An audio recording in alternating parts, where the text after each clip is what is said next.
Hey guys, welcome back with me again in this channel. On today's video, I'm going to show you the basic color grading tutorial in the CapCut mobile. So if you want to correct the coloring on your video or you want to do some color grading, the easiest thing is you can just use filter on CapCut.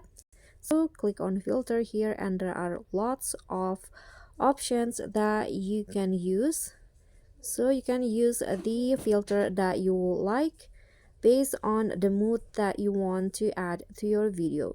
So let's try the movies here. This is the Inception, for example, Oppenheimer.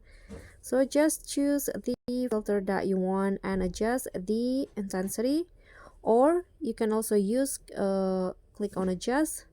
You can do the color grading manually in the adjust here. Okay, so that's all from me. Thank you so much for watching. Don't forget to like, comment, and subscribe. Also click on the thanks. Bye.